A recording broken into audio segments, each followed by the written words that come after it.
वबरकातुहु। अल्हम्दुलिल्लाह रब्बिल आलमीन वस्सलातु वस्सलामु अला रसूलिहिल करीम अम्मा बाद। फ़क़द क़ाल अल्लाहु तआला फ़िल क़ुरआनिल करीम वल फ़ुरक़ानिल मजीद। अऊज़ु बिल्लाहि मिनश शैतानिर रजीम। बिस्मिल्लाहिर रहमानिर रहीम। रब्बना ला तुज़िग़ क़ुलूबना बअद इज़ हदैतना वहब लना मिन लदुनक रहमा इन्नका अंतल वह्हाब। क़ाल नबियुना सल्लल्लाहु अलैहि वसल्लम इत्तक़िल्लाह हैसुमा कुन्त औ कमा क़ाल अलैहिस्सलातु वस्सलाम। सुब्हानक ला इल्म लना इल्ला मा अल्लमतना इन्नका अंतल अलीमुल हकीम। रब्बि इश्रह ली सदरी व यस्सिर ली अम्री वहलुल उक़दतम मिन लिसानी यफ़क़हू क़ौली। अल्लाहुम्मा सल्लि अला सय्यदिना नबिय्यिना मौलाना मुहम्मदिन तिब्बिल क़ुलूबि व दवाइहा व आफ़ियतिल अब्दानि व शिफ़ाइहा व नूरिल अब्सारि व ज़ियाइहा व अला आलिहि व सहबिहि व सल्लिम। ஸதகல்லாஹுல் அலியுல் அதீம்। அருளாளன் அன்பாளன் அல்லாஹுவின் திருப்பெயரால் இந்த ஜும்ஆவுடைய உரையை ஆரம்பம் செய்கிறேன்.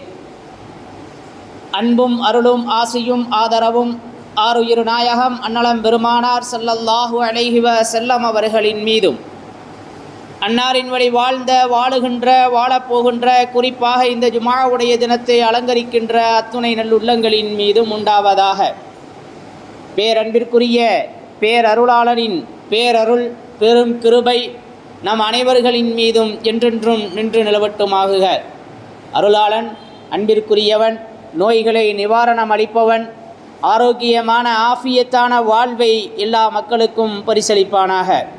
மருத்துவமனை கஷ்டம், துன்பம், துயரங்கள், செலவுகள், சிரமங்கள் அத்துணையிலிருந்தும் அல்லாஹ் நம்மை பாதுகாப்பானாக. உயிருள்ள வரை அவனை நின்று வணங்கக்கூடிய நசீபை அல்லாஹ் தந்தருள்வானாக. நம்முடைய இறுதி வாழ்க்கையை ஈமானுடையதாக ஆக்கி வைப்பானாக. இறுதி நேரத்திலே இழிவடை வந்து சோதனைகள் ஏற்பட்டு முசீபத்துடனே மரணமடையக்கூடிய சூழ்நிலையை விட்டும் அல்லாஹ் நம்மை பாதுகாப்பானாக. அன்பிற்குரிய அல்லாஹுவின் நல்லடியார்களே, முஃமின்களே, அல்லாஹ் சுப்ஹானஹு தஆலா தனது மறையிலே இப்படி சொல்லி காட்டுகிறார். ரப்பனா லா துஸிக் குலூபனா பஅத இது ஹதைத்தனா. இறைவா, எங்களுக்கு நேர்வழி காட்டியதற்கு பின்பு எங்களை தடம் புரளச் செய்து விடாதே. லா துஸிக் குலூபனா, எங்களுடைய உள்ளத்தை மாற்றி விடாதே. நேர்வழியோடையே நாம் இருக்க வேண்டும், நேர்வழியிலிருந்து நாங்கள் சருகிவிடக்கூடாது என்று பிரார்த்தியுங்கள் என்று அல்லாஹ் குறிப்பிடுகிறார். மில்லதுன்க ரஹ்மா, உன்னுடைய புறத்திலிருந்து ரஹ்மத்தை எங்களுக்கு வழங்கிடுவாயாக. நிச்சயமாக நீ மிகப்பெரிய கிருபையாளன், கொடையாளன் என்பதாக அல்லாஹ் அந்த துஆவை நிறைவு செய்கிறான். அன்பிற்குரிய அல்லாஹுவின் நல்லடியார்களே, அல்லாஹ் நம்மை சிறப்பாக வாழ வைத்திருக்கிறான். ஒரு அற்புதமான வாழ்க்கையை கொடுத்திருக்கிறான். எனவே நாம் வாழ்ந்து கொண்டிருக்கக்கூடிய இந்த சூழ்நிலையில் ஈமானுடன் வாழ வேண்டும், ஈமானுடன் மரணிக்க வேண்டும். நம்முடைய இறுதி வாழ்வு ஈமானுள்ளதாக அமைய வேண்டும். ஈமானுக்கு மாற்றமானதாக, ஈமானை இல்லாத ஒரு சூழ்நிலையில் மரணமடையக்கூடிய சூழ்நிலைகளை விட்டும் அல்லாஹ் நம்மை பாதுகாக்க வேண்டும். அன்பிற்குரிய அல்லாஹுவின் நல்லடியார்களே, எனவேதான் இறுதி முறிவு குறித்து அல்லாஹ் சுப்ஹானஹு தஆலா தனது மறையிலே இப்படி துஆவை கேட்கும்படி நமக்கு வலியுறுத்துகிறார். நபி பெருமானார் ஸல்லல்லாஹு அலைஹி வஸல்லம் அவர்களும் இது விஷயத்திலே கொஞ்சம் கவனம் செலுத்தி இருக்கிறார்கள். இந்த விஷயத்தில் மிகவும் உன்னிப்பாக ரசூலுல்லாஹி ஸல்லல்லாஹு அலைஹி வஸல்லம் அவர்கள் நமக்கு அற்புதமான வழிகாட்டுதலை தருகிறார்கள். ரசூலுல்லாஹி ஸல்லல்லாஹு அலைஹி வஸல்லம் அவர்கள் இப்படி துஆ செய்வார்கள். அல்லாஹும்ம அஹீனா முஸ்லிமீன் வ அமித்னா முஸ்லிமீன் வ அல்ஹிக்னா பிஸ்ஸாலிஹீன். இறைவா, எங்களை முஸ்லீம்களாக வாழச் செய்வாயாக, எங்களை முஸ்லீம்களாகவே மரணிக்கச் செய்வாயாக, நல்லவர்களுடன் எங்களை சேர்த்து வைப்பாயாக என்ற அந்த அற்புதமான துஆவை செய்யக்கூடியவர்களாக இருந்திருக்கிறார்கள். ரசூலுல்லாஹி ஸல்லல்லாஹு அலைஹி வஸல்லம் அவர்கள் உம்மு சலமா ரதியல்லாஹு தஆலா அன்ஹு அவர்களிடத்திலே சொல்வார்கள், யா முகல்லிபல் குலூப் சப்பித் கல்பி அலா தீனிக. இல்லங்களை மாற்றுபவனே, உள்ளங்களை புரட்டுபவனே, எங்களை தீனின் மீது நிலைபெறச் செய்வாயாக என்ற அந்த துஆவை சொல்லிவிட்டு உம்மு சலமா ரதியல்லாஹு தஆலா அன்ஹு அவர்களிடத்திலே சொல்லி காட்டுவார்கள், உம்மு சலமா, உள்ளங்கள் இருக்கிறதே அல்லாஹுவினுடைய 2 விரல்களுக்கு மத்தியில் இருக்கிறது. உள்ளம் அல்லாஹுவினுடைய 2 விரல்களுக்கு மத்தியில் இருக்கிறது. அவன் நாடியவர்களை நல்வழி செலுத்துகிறான், அவன் நாடியவர்களை இழிவடைய செய்கிறான், தடம் புரள வைக்கிறான். எனவே உள்ளம் மாறுவது, மனசு என்பது அல்லாஹுவினுடைய கையில் இருக்கிறது. அதை மாற்றும் சக்தி அல்லாஹுவுக்கு இருக்கிறது. எனவே நமது உள்ளம் தீனின் மீது இருக்க வேண்டும் என்று பிரார்த்தனை செய் என்று சொன்னதாக ஹதீஸிலே இடம்பெற்றிருக்கிறது. அன்பிற்குரிய அல்லாஹுவின் நல்லடியார்களே, எனவே நாம் வாழும் காலங்களில் ஈமானோடு வாழ்கிறோம். நம்முடைய மரணத்தின் நேரத்திலும் ஈமானுடன் மரணிக்க வேண்டும், தடம் புரண்டு விடக்கூடாது. பலருக்கு ஈமான் இல்லாமல் முஸ்லீமாக அல்லாமல் மரணிக்கக்கூடிய சூழ்நிலைகள் எல்லாம் ஏற்பட்டு விடுகிறது. அன்பிற்குரிய அல்லாஹுவின் நல்லடியார்களே, முஃமின்களே, எனவே நமது வாழ்வு ஈமானுடையதாக இருக்க வேண்டும், நமது வாழ்க்கை இஸ்லாத்திற்குரியதாக இருக்க வேண்டும், இறுதி நேரமும் இன்பமாய் அமைய வேண்டும். இறுதி நேரம் இயலாமல் போய்விடக்கூடாது. இறுதி நேரத்திலே ஷைத்தான் நாராபுரங்களிலும் இருந்து வந்து நம்மை வழிகெடுக்கக்கூடியவனாக இருப்பான். நம்மை எப்படியாவது இவனை ஈமானை விட்டு இழக்கச் செய்து இவன் அல்லாஹுக்கு மாறு செய்ய வைத்து அவனுடைய ரூஹு பிரிய வேண்டும் என்று கங்கணம் கட்டி கொண்டு திரியுவான். வலதுபுறம் இடதுபுறம் அந்த பக்கம் இந்த பக்கம் எல்லா பக்கமும் சக்கராத்துடையில் நிற்கக்கூடிய அந்த மனிதனை நெருங்கி கொண்டிருப்பான் ஷைத்தான் என்பதாக நாம் விளக்கங்களிலே காண்கிறோம். அன்பிற்குரிய அல்லாஹுவின் நல்லடியார்களே, முஃமின்களே, எனவே நாம் அல்லாஹ் ஈமானை கொடுத்திருப்பதற்காக அல்லாஹுவிற்கு நன்றி செலுத்த வேண்டும். ஈமான் என்பது ஒரு அற்புதம். இந்த வாழ்க்கை, இந்த உலகத்திலே அல்லாஹ் எவ்வளவு நிஅமத்துக்கள் அருட்கொடைகளை நமக்கு கொடுத்திருக்கிறானோ அந்த அத்துணைகளிலும் ஆக சிறந்தது, ஆக உன்னதமானது ஈமான் என்னும் அருட்கொடை. எனவே அதற்கு நாம் நன்றி செலுத்தி கொண்டே இருக்க வேண்டும். இமாம் அபு ஹனீஃபா ரஹ்மத்துல்லாஹி அலைஹி அவர்கள் ஈமான் பறிபோகக்கூடிய மிகப்பெரிய பாவம் எது என்று அவர்களிடத்திலே கேட்கப்படுகிறது.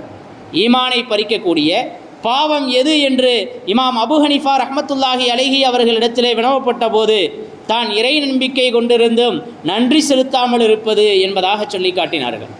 இறை நம்பிக்கை கொண்டிருக்கும் இருந்தும் இறைவனுக்கு நன்றி செலுத்தாமல் இருப்பது ஈமான் பறிபோகுவதற்கு காரணமாகிவிடும் என்று சொன்னார்கள். அன்பிற்குரிய அல்லாஹுவின் நல்லடியார்களே, இறுதி காலத்திலே இறைவனினுடைய பயமற்று வாழுவது, இறுதி காலத்திலே வயது முதிர்ந்ததற்கு பின்பு, தாடி நரைத்ததற்கு பின்பு கூட அல்லாஹுவின் பக்கம் நமது சிந்தனை இல்லாமல் இருக்குமானால் இறுதி நேரம் இயலாமல் ஆகிவிடும்.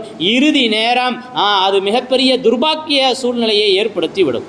அன்பிற்குரிய அல்லாஹுவின் நல்லடியார்களே, எவரிடத்தில் அடியார்களின் மீது அட்டூழியம் செய்வது, அடியார்களின் மீது அடியார்களுக்குரிய கடமைகளை நிறைவேற்றாமல் அட்டூழியம் செய்வது, அநியாயம் செய்வது ஈமானை இழக்கச் செய்துவிடும் என்று இமாம் அபு ஹனீஃபா ரஹ்மத்துல்லாஹி அலைஹி அவர்கள் சொல்லி காட்டுவார்கள். ஒரு தடவை பிஷ்ருல் ஹாஃபி ரஹ்மத்துல்லாஹி அலைஹி அவர்களுடைய இல்லத்தில் மேலே மாடிக்கு போகிறதுக்காக படியில் ஏறுறாங்க. படியில் ஏறியவர்கள் ஒரு காலை தூக்கியதோடு அப்படியே நின்றுக்கிட்டு இருக்கிறாங்க. படியில் ஏறினவங்க காலை தூக்கி வைத்த அந்த நிலையிலேயே அப்படியே நிற்கிறார்கள். அவர்களுடைய சகோதரி பார்த்துவிட்டு, அண்ணா என்ன ஆனது உங்களுக்கு, ஏன் இப்படி நின்று கொண்டிருக்கிறீர்கள் என்று கேட்கிறார்கள். அவர்கள் கொஞ்சம் தெளிச்சி பெற்றவர்களாக சகோதரியை பார்த்து சொன்னார்கள், பிஷ்ருங்கிற பேரில் யூதரும் இருக்கிறார், பிஷ்ரு என்ற பெயரிலே கிறிஸ்துவரும் இருக்கிறார், பிஷ்ரு என்ற பெயரிலே நெருப்பு வருங்கியும் இந்த ஊரில் இருந்து கொண்டிருக்கிறார். ஆனால் அல்லாஹ் இந்த 3 பேரிலிருந்தும் பாதுகாத்து ஈமானை கொடுத்து இந்த பிஷ்ரை வாழ வைத்திருக்கிறானே, இதற்கு நான் என்ன கரிமாறு செய்வேன், இதற்கு என்ன நன்றி கடன் செலுத்துவேன் என்று சொன்னார்கள் என்பது வரலாறு. அன்பிற்குரியவர்களே, நாம் அல்லாஹ்விற்கு நன்றி செலுத்த வேண்டும். நாம் அல்லாஹ்விற்கு நன்றி செலுத்துவதற்கு நாம் முஸ்லீமாக வாழுகின்ற இந்த ஒற்றை காரணம் போதும். எனவே அல்லாஹ்க்கு நமக்கு ஈமானை கொடுத்திருக்கிறான். அந்த ஈமானிற்கு பிரதி உபகாரம் என்ன செய்தோம்? இறைவனுக்கு நன்றி செலுத்தி கொண்டே இருக்க வேண்டும். இறைவனை மறந்துவிடக்கூடாது. இறைவனை துதித்து கொண்டே இருக்க வேண்டும். லா இலாஹ இல்லல்லாஹ் முஹம்மதுர் ரசூலுல்லாஹ் என்ற கலிமாவை மொழிந்து கொண்டே நமது வாழ்வு கழிய வேண்டும். அப்படி கழியும் பட்சத்தில் நிச்சயமாக நமது இறுதி முடிவும் சிறப்பானதாக அமையும். இறுதி முடிவு மகிழ்ச்சிக்குரியதாக அமையும் என்பதில் எல்லளவும் சந்தேகமில்லை. அன்பிற்குரிய அல்லாஹுவின் நல்லடியார்களே, அதே மாதிரி நாம் இந்த தீனை இஸ்லாத்தை தூற்றிவிடக்கூடாது, இதற்கு மாறு செய்து விடக்கூடாது. அப்படி நாம் செய்து விடுவோமேயானால் நமது இறுதி முடிவு கெட்டதாகிவிடும். அல்லாஹ் பாதுகாக்க வேண்டும். ரசூலுல்லாஹி ஸல்லல்லாஹு அலைஹி வஸல்லம் அவர்களிடத்தில் ஒருத்தர் இஸ்லாத்திற்கு வருகிறார். அவர் கிறிஸ்துவராக இருந்து இஸ்லாத்திற்கு வருகிறார். வந்ததற்கு பின்பு பக்ரா, ஆலு இம்ரான் போன்ற சூறாக்களை எல்லாம் அவர்தான் காத்திபாக எழுதக்கூடியவராக இருந்தார். பல சூழ்நிலைகளிலே வரக்கூடிய வகையை எழுதக்கூடிய பொறுப்பு அவருக்கு இருந்தது. அவர் இந்த சூறாக்களை எழுதினார். பிறகு ஒரு சூழ்நிலையிலே அவர் இஸ்லாத்தை விட்டு வெளியேறி விடுகிறார். அவர் மீண்டும் கிறிஸ்துவ மதத்துக்கு செல்கிறார். சென்றதற்கு பின்பு சொல்கிறார், முஹம்மதுக்கு நான் எழுதி கொடுத்ததை தவிர வேறு எதுவும் தெரியாது. நபி ஸல்லல்லாஹு அலைஹி வஸல்லம் அந்த மனிதருக்கு வஹியை எழுதக்கூடிய பொறுப்பு கொடுத்துருந்தாங்க. நபிக்கு வஹி வரும், அதை அவர் எழுதி வைப்பார். பக்ரா சூரா, ஆலி இம்ரான் சூறாவெல்லாம் அவர் தான் எழுதுகிறார். இப்போ இந்த மனிதர் சொல்லி காட்டுகிறார், மதம் மாறி போய் இஸ்லாத்தை விட்டு வெளியேறியதற்கு பின்பு முஹம்மதுக்கு நான் எதை எழுதி கொடுத்தனோ அதுதான் தெரியும், வேறு எதுவும் தெரியாது என்று சொல்ல ஆரம்பித்தார். இப்போ இந்த மனிதர் இறந்து போகிறார். அவரை அந்த கூட்டம் என்ன செய்கிறாங்க, குழி தோண்டி அவரை புதைக்கிறார்கள். அவரை தஃபன் செய்கிறாங்க. மறுநாள் வந்து பார்க்குறாங்க, பூமி அவரை துப்பி விட்டது, வெளியெடுத்து போட்டு விட்டது. பூமி தனக்குள்ளே வச்சுக்கல. அவரை பார்த்துட்டு இந்த கிறிஸ்துவர்கள் எல்லாம் சொன்னாங்க, முஹம்மதும் அவருடைய தோழர்களும் தான் இப்படி செஞ்சுட்டாங்க. இவர் இஸ்லாத்துக்கு வந்துட்டு பிறகு கிறிஸ்துவராக மாறியதின் காரணமாக இவரை குழி தோண்டி இவருடைய பிரதத்தை வெளியே போட்டு விட்டார்கள் என்று சொன்னார்கள். பிறகு மீண்டும் இன்னும் பறித்து அவரை ஆழமான குழியில் வைக்கிறாங்க. பிறகு மீண்டும் மறுநாளும் அதே போல் அவருடைய பிரேதம் வெளியே கிடக்கிறது. இதுவும் முஹம்மதும் அவருடைய தோழர்களின் வேலைதான் என்று அந்த மனிதர்கள் சொன்னார்கள். பிறகு மூன்றாவது நாளும் வந்து இன்னும் ஆழமாக குழி தோண்டி அவரை உள்ளே வைத்து மூடுகிறார்கள். பிறகு மீண்டும் அந்த பிரேதம் வெளியே கிடக்கிறது. இப்பொழுது இவர்கள் விளங்கி கொண்டார்கள், இது அல்லாஹ்வினுடைய ஏற்பாடு, இது முஹம்மதினுடைய வேலை அல்ல. இவர் மதம் மாறியதின் காரணமாக இவர் எழுதி கொடுத்ததைத்தான் முஹம்மது சொன்னார் என்று சொன்னதின் காரணமாக பூமி கூட இவரை ஏற்றுக்கொள்ளவில்லை என்று அந்த மக்கள் விளங்கி கொண்டார்கள். அன்பிற்குரிய அல்லாஹ்வின் நல்லடியார்களே, இறுதி முடிவு நல்லதாக அமைய வேண்டும், இறுதி முடிவு இனிமையானதாக அமைய வேண்டும். வாழும் காலங்களிலே ஈமானோடு வாழுகின்ற நாம், ஈமானை சுவைக்கின்ற நாம் அதை ரசித்த வாழ்க்கையை வாழ வேண்டும். ஈமானை துச்சமென கருதி விடக்கூடாது. இஸ்லாத்தினுடைய அகமியங்களை, இஸ்லாத்தினுடைய கடமையை, இஸ்லாத்தினுடைய பாரம்பரியத்தை நாம் தூக்கி எறிந்து விடக்கூடாது. அதை பாதுகாப்பவர்களாக இருக்க வேண்டும். அப்படி இருந்தால் இந்த பூமி நம்மை பாதுகாக்கும். நமது இறுதி முடிவு அனைவரும் போற்றத்தகுந்ததாக அமையும். எனவே உலகில் வாழுகின்ற நேரத்திலே ஏதோ வாழ்ந்தோம், மரணித்தோம், மரணித்த சுவடு கூட இல்லாமல் போய்விடக்கூடாது. வாழ்ந்ததினுடைய அடையாளங்கள் வெளிப்பட வேண்டும். அது ஈமான் நம்மிடத்திலே பிரகாசித்தால், இஸ்லாத்தினுடைய ஜோதியை நாம் ஏந்தி இருந்தால் நிச்சயமாக நமது வாழ்வு பிரகாசமானதாக இருக்கும், நமது முடிவும் அற்புதமானதாக அமையும். அல்லாஹும்ம அஹ்சின் ஆகிபத்தனா ஃபி உமூரி குல்லிஹா, என்னுடைய எல்லா விஷயத்திலும் என்னுடைய இறுதி முடிவையும் அழகாக்கி கொடு அல்லாஹ் என்று கேட்கச் சொன்னார்கள் ரசூலுல்லாஹி ஸல்லல்லாஹு அலைஹி வஸல்லம். ஒவ்வொரு லுஹர் தொழுகையிலும் அந்த துஆ கேட்கப்படுகிறது. லுஹர் தொழுது அந்த துஆவில் கலந்து கொண்டு ஆமீன் சொன்னவர்களுக்கெல்லாம் அந்த பாக்கியம் கிடைக்கும். எத்துணை நபர்கள் நாம் தொழுகிறோம், கேட்க மறந்துடுறோம், கேட்கணுங்கிற சிந்தனை இல்லை. கடைசியில் தொழுகைக்கு வந்தால் கூட அந்த துஆவை பெற்றுக்கொள்ள முடியும். இறுதி முடிவு இனிதாக வேண்டும், இறுதி முடிவு இன்பமாக வேண்டும் என்ற அந்த அற்புதமான துஆ லுஹருடைய துஆவிலே வைத்தார்கள் இமாம் பெருமக்கள். அன்பிற்குரிய அல்லாஹ்வின் நல்லடியார்களே, எனவே நமது இறுதி வாழ்வு அற்புதமாக அமைய வேண்டும். நாம் வாழும் காலங்களிலே ஆணவத்தோடு வாழ்ந்து விடக்கூடாது. ஆணவத்தோடு, பெருமையோடு, என்னால் தான் எல்லாம் முடியும், நான் யாருக்கும் கட்டுப்பட வேண்டியவன் அல்ல என்ற பணிவில்லாமல் வாழ்வோமேயானால் நமது இறுதி முடிவு அவலட்சணமாகிவிடும். நமது இறுதி முடிவு இனிமையாக அமையாது, அது மோசமாக அமைந்துவிடும் என்பதை நாம் பார்க்கின்றோம். அல்லாஹ்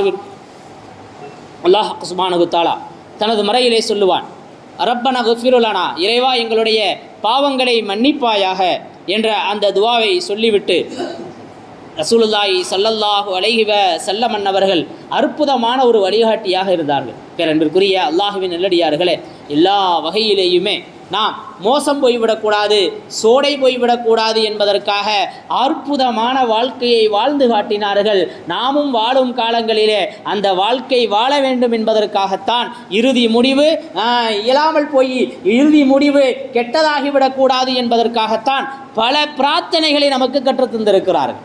அன்பிற்குரிய அல்லாஹுவின் நல்லடியார்களே, அல்லாஹுவும் அப்படி பல விஷயங்களை நமக்கு சொல்லித் தருவான். உமர் ரலியல்லாஹு தஆலா அன்ஹு அவர்களுடைய ஆட்சி காலம், உமர் ரலியல்லாஹு தஆலா அன்ஹு ஜனாதிபதியாக இருக்கிறார்கள். அப்பொழுது புதிதாக இஸ்லாத்தை ஏற்ற அந்த ஷாம் தேசத்தினுடைய கவர்னர் ஜபலா பின் ஐஹம் உமர் ரலியல்லாஹு தஆலா அன்ஹு அவர்களை பார்ப்பதற்கு வருகை தருகிறார்கள். அவரிடத்திலே வந்து சில நாட்கள் விருந்தாளியாக தங்கி இருக்கிறார்கள். தங்கிவிட்டு காபாவிற்கு சென்று காபாவை தவாப் செய்து கொண்டிருக்கிறார்கள்.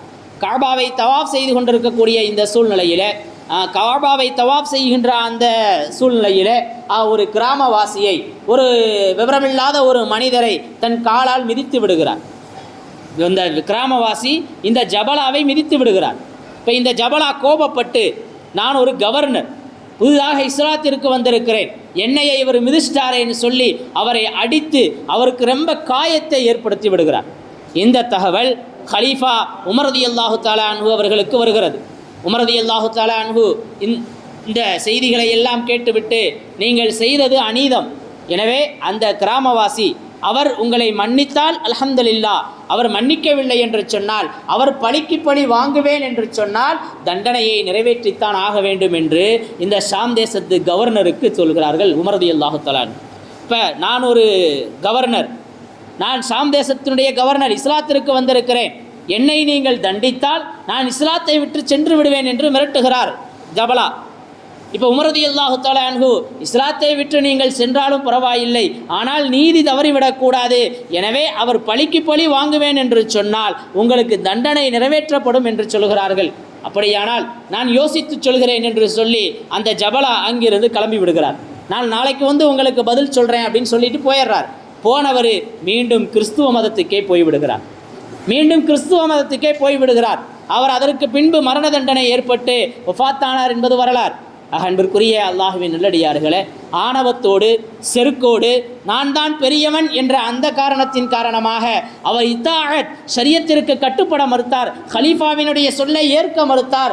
இஸ்லாமிய தண்டனையை ஏற்பதற்கு அவர் மறுத்தார். அதனுடைய விளைவு ஈமான் இல்லாமல் கைசேதமாக மரணமடைந்தார் என்று வரலாறு பதிவு செய்திருக்கிறது. அன்பிற்குரியவர்களே, வாழும் காலங்களிலே நாமும் பெருமையோடு வாழ்ந்து விடக்கூடாது, ஆணவத்தோடு வாழ்ந்து விடக்கூடாது, செருக்கோடு வாழ்ந்து விடக்கூடாது, என்னால் தான் எல்லாம் முடியும் என்ற சிந்தனையோடு வாழ்ந்து விடக்கூடாது. பணிவு ஏற்பட வேண்டும், அன்பு ஏற்பட வேண்டும், நேசம் ஏற்பட வேண்டும், கட்டுப்பாடு ஏற்பட வேண்டும், ஷரியத்தை பின்பற்றுவதிலே முனைப்போடு செயல்பட வேண்டும். அப்படி நாம் செயல்படுவோமேயானால் நமது இறுதி முடிவு அழகானதாக அமையும், நமது இறுதி வாழ்க்கை இன்பமாக அமையும் என்று நாம் நினைவில் கொள்ள கடமைப்பட்டிருக்கின்றோம். அன்பிற்குரிய அல்லாஹ்வின் நல்லடியார்களே, அதே மாதிரி தீமைக்கு துணை போவது இதுவும் நமது இறுதி முடிவை கெடுத்துவிடும். அல்லாஹ் பாதுகாக்கணும்.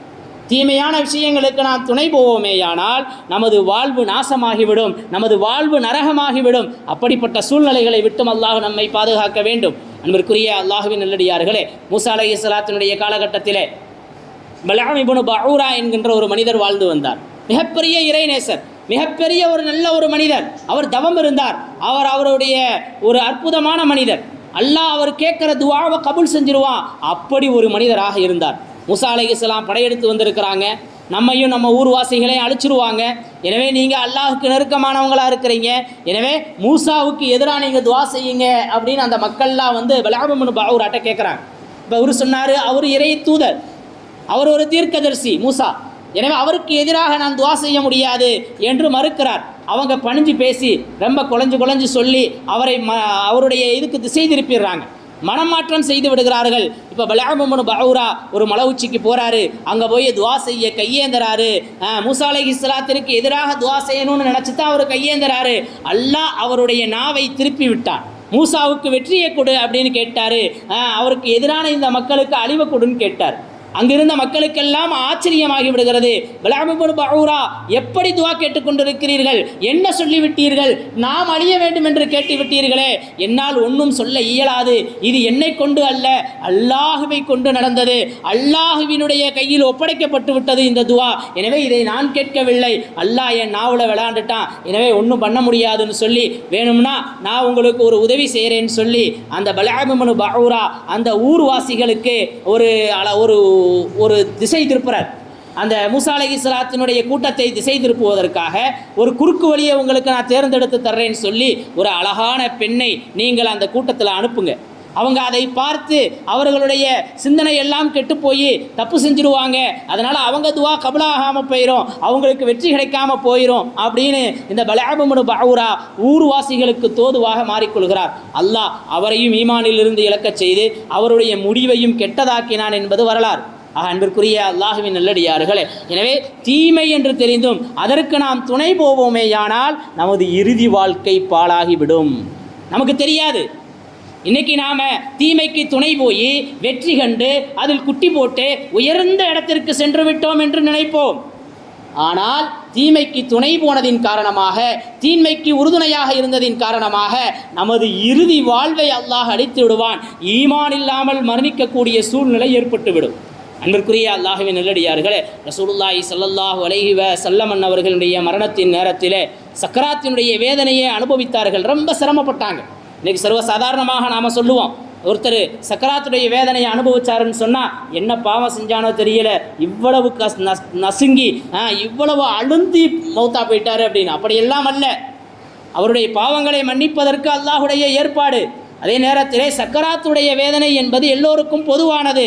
அவர் ரொம்ப சிரமப்பட்டு ரொம்ப கஷ்டப்பட்டு மரணமடைந்தால் அவர் கெட்டவர் என்றோ, அவர் சிரமமில்லாமல் மரணமடைந்தால் அவர் நல்லவர் என்றோ நினைக்க வேண்டிய அவசியம் அல்ல. அதுவல்ல. அன்பிற்குரிய அல்லாஹ்வின் நல்லடியார்களே, ஒரு மனிதர், ஒரு இறைநேச செல்வர், அவர் மரணத்தினுடைய நேரத்தில் இருக்கிறார். இப்போ அப்படிப்பட்ட அந்த சூழ்நிலையில் அவருடைய நண்பர் அவருக்கு களிமா சொல்லிக் கொடுக்குறார்.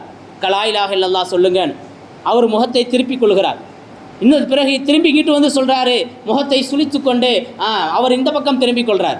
பிறகு மீண்டும் அவருக்கு சொல்லிக் கொடுக்கப்படுகிறது, நான் சொல்ல மாட்டேன் அப்படின்னு சொல்லிடுறார். இப்போ அவர் ஒரு மயக்க நிலையில் இருக்கிறாரு அந்த இறைநேசர். பிறகு விழித்து பார்க்கிறார். விழித்து பார்த்து அந்த நண்பர்கிட்ட கேட்குறாரு, நீங்கள் எனக்கு ஏதாவது சொல்லி தந்தீங்களா அப்படின்னு. உங்களுக்கு நான் கலிமாவை சொல்லி கொடுத்தேன், லா இலாஹ இல்லல்லாஹுவை நான் சொல்லி கொடுத்தேன், ஆனால் நீங்கள் சொல்ல மாட்டேன்னு சொல்லிட்டீங்க, மறுத்துட்டீங்க அப்படின்னு அவர் சொல்லுவார். இப்போ அந்த மனிதர் சொல்லுவார், இந்த இறைநேசர் சொல்லி காட்டுவார், நான் நீங்கள் சொன்ன கலிமாவை மறுக்கலை, நீங்கள் சொன்ன கலிமாவை மறுக்கலை, நான் சக்கராத்துடைய வேதனையில் இருக்கிறேன். ஷைத்தான் என்கிட்ட குளிர்ந்த நீரை கொண்டு வைத்து கொண்டு, நீ லா இலாஹ இல்லல்லாஹ் சொல்லாத, அல்லாஹ் இல்லேன்னு சொல்லு அப்படின்னு சொன்னான். அப்படி சொன்னால் உனக்கு நான் இந்த நீரை தருகிறேன் என்று அவனுடைய அந்த தண்ணீர் கோப்பையை காட்டுறான். மரணத்தின் நேரத்தில் தாகம் அதிகமாக இருக்கும், தண்ணீர் குடிக்கணும்னு தேவை இருக்கும். இப்போ அந்த நேரத்தில் ஷைத்தான் தண்ணீரை வைத்து கொண்டு நமக்கு தர்றேன்னு சொல்லுவான். இப்போ இதே மாதிரி தான் அந்த இறை நேசரிடத்தில் அவன் உங்களுக்கு நான் தண்ணீர் தருகிறேன், உங்கள் தாகம் தீரும், நீங்கள் அல்லாஹ் இல்லைன்னு சொல்லுங்கன்னு சொல்கிறான். நான் அதை சொல்ல மாட்டேன்னு சொன்னேன். அதனால் அவனை பார்த்து திரும்பி கொண்டேன். என் முன்னாடி இருந்தவன் என் காலடிக்கு வந்துட்டான்.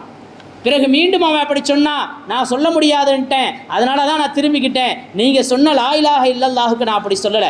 அவன் பிறகு இடப்பக்கமாக வந்தான். நான் அப்பொழுது நீங்கள் அல்லாஹ் இல்லை, ஈசா அல்லாஹ்வுடைய மகன்னு சொல்லுங்கன்னு சொன்னான், அதுக்கும் நான் இல்லைன்ட்டேன். அல்லாவே இல்லைன்னு சொல்லுங்கன்னு சொன்னான், அதை நான் சொல்ல முடியாதுன்னு சொன்னேன். நீங்கள் லா இலாஹ இல்லல்லாஹ் சொல்ல முடியாதுன்னு சொன்னதான் நினச்சிக்கிட்டீங்க. இப்போ மரணத்தின் நேரத்தில் ஷைத்தான் எப்படியாவது வழிகெடுக்க வருவான், நம்முடைய ஈமானை இழக்கச் செய்து விடுவான். ஈமான் இல்லாமல் மரணித்து நரகத்திற்கு நம்மை அழைத்து செல்வதிலே ஷைத்தான் முனைப்போடு இருக்கிறான். அதில் கங்கணம் கட்டி கொண்டிருக்கிறான். பல மடங்கு அதில் முயற்சி செய்து கொண்டிருக்கிறான். எனவே நாம் மரணத்தின் நேரத்திலே லா இலாஹ இல்லல்லாஹ் சொல்லி நல்ல மனிதராக மரணமடைய வேண்டும் என்று சொன்னால் அல்லாஹுவினுடைய நினைவோடு வாழ வேண்டும், அல்லாஹுவை துதித்து கொண்டே வாழ வேண்டும். மௌத்து வரை நாவில் அல்லாஹ் என்ற அந்த ஒரு ஒற்றை சொல் உதித்து கொண்டே இருக்க வேண்டும், துதித்து கொண்டே இருக்க வேண்டும். நமக்கு வியாபாரம் பெரிதாக தெரியக்கூடாது. வியாபாரம் வேண்டும், ஆனால் அது அல்லாஹ் அல்ல. குடும்பம் வேண்டும், ஆனால் அந்த குடும்பமே நமது வாழ்வு அல்ல. எல்லாத்தையும் விட்டுட்டு போயிடுவோம். இன்றைக்கி நிறைய மக்கள் குடும்பத்திற்காக வியாபாரம் இல்லைனா என்ன பண்ணுறது இப்படின்னு சொல்லி அல்லாஹுவை நிந்திக்கக்கூடியவர்களாக இருக்கிறார்கள். அல்லாஹு பாதுகாக்க வேண்டும். அல்லாஹுவை மறந்த மனிதர்களாக ஆகிவிடக்கூடாது. எல்லாம் அல்ல அல்லாஹ் சுப்ஹானஹு தஆலா வாழும் காலமெல்லாம் நமது நாவில் லா இலாஹ இல்லல்லாஹ் சொல்லி அதை உள்ளத்தில் ஆழப்பதிய வைத்து அல்லாஹுடைய சிந்தனையோடு வாழ்ந்து மரணமடையக்கூடிய நசீபை தந்தருள்வானாக. அல்லாஹ் நம்மை முஸ்லிம்களாக வாழ வைப்பானாக. முஸ்லிம்களாகவே மரணமடைய செய்வான். வைப்பானாக, நல்லவர்களுடனே நம்மை சேர்த்து வைப்பானாக, இழிவடைந்த சூழ்நிலைகளை விட்டும் அல்லாஹ் நம்மை பாதுகாப்பானாக, நமது இறுதி வாழ்க்கையை அல்லாஹ் இன்பமாக்கி தருவானாக. வாஹிரு தஅவானா அல்ஹம்துலில்லாஹி ரப்பில் ஆலமீன். அஸ்ஸலாமு அலைக்கும் வரஹ்மத்துல்லாஹி தஆலா வபரகாத்துஹு.